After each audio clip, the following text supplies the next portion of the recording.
आप सभी लोगों का हमारी शमास गार्डनिंग में बहुत बहुत स्वागत है। देखिए, आप लोगों का कहना था कि बहुत ही क्वेरी आई थी, मेरे फ्रेंड्स का कहना था कि आप जब भी प्लांट्स लगाएं हमको अपडेट ज़रूर दें, इसलिए कि इन प्लांटों को कैसे लगाना चाहिए, कौन कौन सी मिट्टी होनी चाहिए, इसके बारे में हमें बताएं और कितने बड़ा पॉट होने चाहिए। देखिए, विंटर के फ्लावर्स, कुछ फ्लावर ऐसे होते हैं जो अप्रैल मई तक फ्लावरिंग करते हैं, कुछ ऐसे फ्लावर्स होते हैं जैसे कि गुलदाउदी हुई, ये कुछ फ्लावर ऐसे होते हैं परमानेंट आपके गार्डन में रहते हैं। तो उनको किस तरह से पॉट होना चाहिए, कितने बड़े बड़े पॉट होने चाहिए और कैसी सॉइल होनी चाहिए, तो इसके बारे में हम आपको आज इस वीडियो में अपडेट देंगे। और मैं आपको एक प्लांट्स लगा के भी बताऊंगी जो बहुत अच्छे से सर्वाइव करेगा। कि काफ़ी प्लांट्स आपके ख़राब हो जाते हैं, जैसे कि किन किन चीज़ों की ज़रूरत पड़ेगी। तो सबसे पहले हम जो चीज़ आपको अपनी मिट्टी में मिला के हम बना के रखते हैं वो आपको दिखाऊं, तो सबसे पहले तो मिट्टी होनी चाहिए। मिट्टी आपकी अगर सॉफ्ट है तो आपको उसमें रिवर सैंड की यूज़ नहीं करनी पड़ेगी। अगर मिट्टी आपकी चिकनी है, हार्ड है, तो आपको उसमें रिवर सैंड यूज़ करनी पड़ेगी 20%। तो मेरे यहाँ देखिए मिट्टी सॉफ्ट होती है, इसलिए कि मैं अक्सर बना के ज़्यादातर रखती हूँ, तो खाद पड़ती रहती है तो मिट्टी बिल्कुल सॉफ्ट हो जाती है। तो इस मिट्टी को हम अच्छे से साफ़ देख लेंगे, कोई चीज़ इसमें ऐसी ना हो जो हमारी मिट्टी को नुकसान दे, जैसे पन्नियाँ हैं और चीज़ें। ये हो गई हमारे यहाँ काऊ डंक। तो काऊ डंक आपके यहाँ किसी चट्टे वाले के पुरानी होनी चाहिए, नई नहीं होनी चाहिए। ये मैं अक्सर आपको बताती रहती हूँ कि काफ़ी फ्रेंड वो नई डाल देते हैं जिससे प्लांट आपका जल जाएगा। तो पुरानी होनी चाहिए, ब्लैक कलर की, कम से कम 2 साल तक या 1.5 साल तक होनी चाहिए। अब ये चाहिए ठिकरी। ये गमले टूटे हुए होते हैं, उनको मत फेंकिए, ये हमारे गमले में ड्रेनेज होल की जगह रखे जाते हैं। ये बहुत इंपॉर्टेंट पार्ट है, इसको ज़रूर याद रखिए। ये है बोन मील। बोन मील आप चाहे डाल सकते हैं, नहीं चाहे ना डालना चाहते तो मत डालिए, कोई दिक्कत नहीं है। नीम खली आपके पास हो तो वो यूज कीजिएगा इसकी जगह। अगर आपके पास नहीं है तो कोई बात नहीं। मैं इसमें सबसे ज़्यादा इम्पोर्टेंट देती हूँ राख की, इसलिए कि राख हमारे प्लांटों को बहुत हेल्दी बनाती है। और राख का कई उपयोग है, इसलिए कि कीड़े वीड़े हैं जो प्लांटों में जड़ों में लग जाते हैं वो उनसे बचाती है। फंगीसाइड का यूज बहुत अच्छा से ये करती है, काम करती है। तो ये सब चीज़ें हमें बहुत ही ज़रूरी होती हैं हमारे प्लांट के लिए। राख अगर आपके पास नहीं है तो कंडे की ले लीजिए, कोयले की ले लीजिए या लकड़ी की राख ले लीजिए। तो ये आप, सर्दियों का सीज़न है, सभी के घर में मिल जाएगी। कि अगर लकड़ी जलती रहती तो वो ऐड कर सकते हैं कई चीज़ों में। अगर आपके यहाँ पेड़ों में कीड़े लग रहे हैं तो ये ज़रूरी है। अब आप बात कर लेते हैं पॉट की। हम छोटे छोटे प्लांट हैं, पिटोनिया है, पेंजी है, डॉग फ्लावर है, इन सब प्लांटों के लिए हमको कम से कम 5 इंच का पॉट होना चाहिए। अगर आपके पास बड़ा पॉट है तो उसके लिए मैं आपको बताती चलती हूँ। तो इन सबको मैं ऐड कर लूँगी। सबसे ज़्यादा देखिए, मैं आपको क्वांटिटी बता देती हूँ। जैसे कि आपने 20% रिवर सैंड, 30% मैं इसमें काऊ डंक ऐड कर रही हूँ।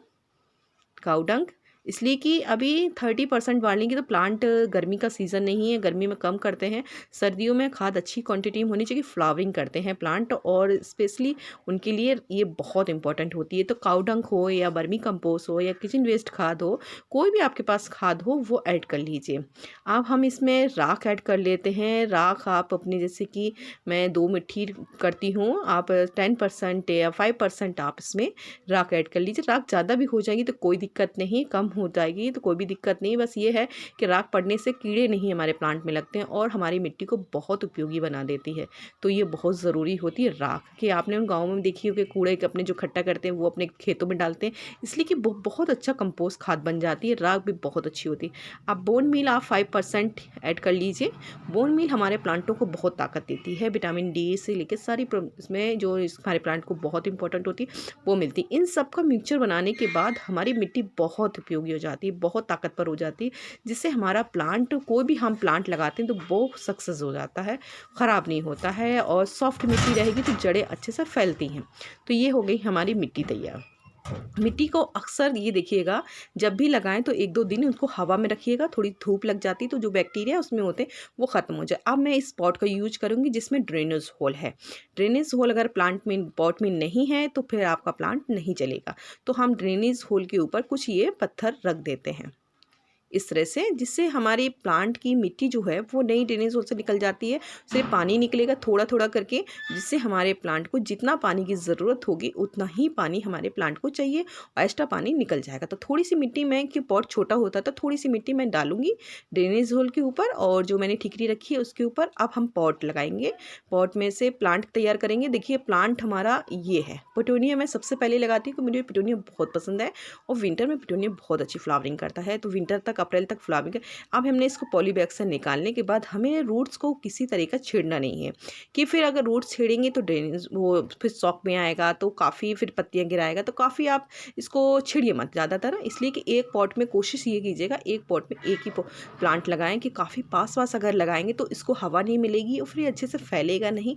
जब अगर अच्छे से फैलेगा नहीं पिटूनिया, तो फिर आपको फ्लावरिंग भी नहीं अच्छी मिलेगी। तो आप इसको हम अच्छे से कवर कर लेंगे मिट्टी से। तो मैं मिट्टी से पूरा प्लांट को भर लेती हूँ। इसी तरह मैं सारे प्लांट लगाऊंगी, और मैं आपको बताती भी चलूँगी कि कौन से मैंने पिटूनिया वाले को, जैसे हैंगिंग बास्केट में लगा सकते हैं आप, 5 इंच की हो आपके पास तो बहुत अच्छे से वो भी सर्वाइव होगी। तो चलिए मैं तैयार करती। देखिए इस तरह से मैंने प्लांट का, जो छोटे छोटे प्लांट मैंने ज़्यादातर 5 इंच के पॉट में लगा रखे हैं। जो बड़े प्लांट होंगे मैंने उनको बड़े पर, जैसे पिटूनिया आपको सब 5 इंच के हैं, बर्मीना है, टेंथस है, एस्टर है, और ये देखिए सारे पिटूनिया मैंने हैंगिंग बास्केट की तरह लगा रखे हैं। आपके पास किसी तरह की हैंगिंग बास्केट है उसमें लगा सकते हैं। और जो हॉली हॉक है इनको मैंने 8-8 इंच के पॉट यूज़ किए हैं, और गुलदावदी हैं तो उनको भी मैंने 8 इंच से 10 इंच के पॉट में आप लगा सकते हैं, कि वो परमानेंट प्लांट है, तो जिसमें आपका प्लांट अच्छे से सर्वाइव भी होगा। और कोशिश ये कीजिए, चाहे आप वैसे आप प्लास्टिक के और सीमेंट के या मिट्टी के पॉट में यूज कर सकते हैं, सभी में सर्वाइव करेंगे प्लांट। इसलिए कि उसमें ड्रेनेज होल अच्छा होना चाहिए। ड्रेनेज होल अगर अच्छा नहीं होगा तो प्लांट आपका फिर बहुत मुश्किल से चलेगा। तो ये इस बात का ज़रूर आप ख्याल रखें। तो मैंने कुछ प्लांट की कटिंग भी लगा ली है, और किसी तरह से मैंने अपने सारे प्लांटों को मैं 1 दिन के लिए शेड में रखूँगी। 1 दिन के बाद जब शेड से में से पानी डाल लीजिए अच्छे से। सभी में पानी इसलिए डालिए अच्छे से कि पहले दिन पानी बहुत अच्छे से डालना होता है। शेड में रखिए, शेड में रखने के बाद धीरे धीरे इनको फिर सनलाइट प्रोवाइड करते रहिए। फिर फुल सनलाइट में बहुत अच्छी फ्लावरिंग। हर 20 दिन के बाद आपको नीम खली, मस्टर्ड खली की इसको टी देते रहिए। चलिए इसके अकॉर्डिंग और भी कोई जानकारी आप लेना चाहते हैं तो हमारे वीडियो पे आप कमेंट्स कर सकते हैं। वीडियो पसंद आए तो लाइक कीजिएगा, सब्सक्राइब कीजिएगा और बेल बटन दबाना ज़रूर याद रखिए, जिससे मेरी वीडियो की नोटिफिकेशन आपको मिल सके। Thank for watching my video. बहुत बहुत धन्यवाद।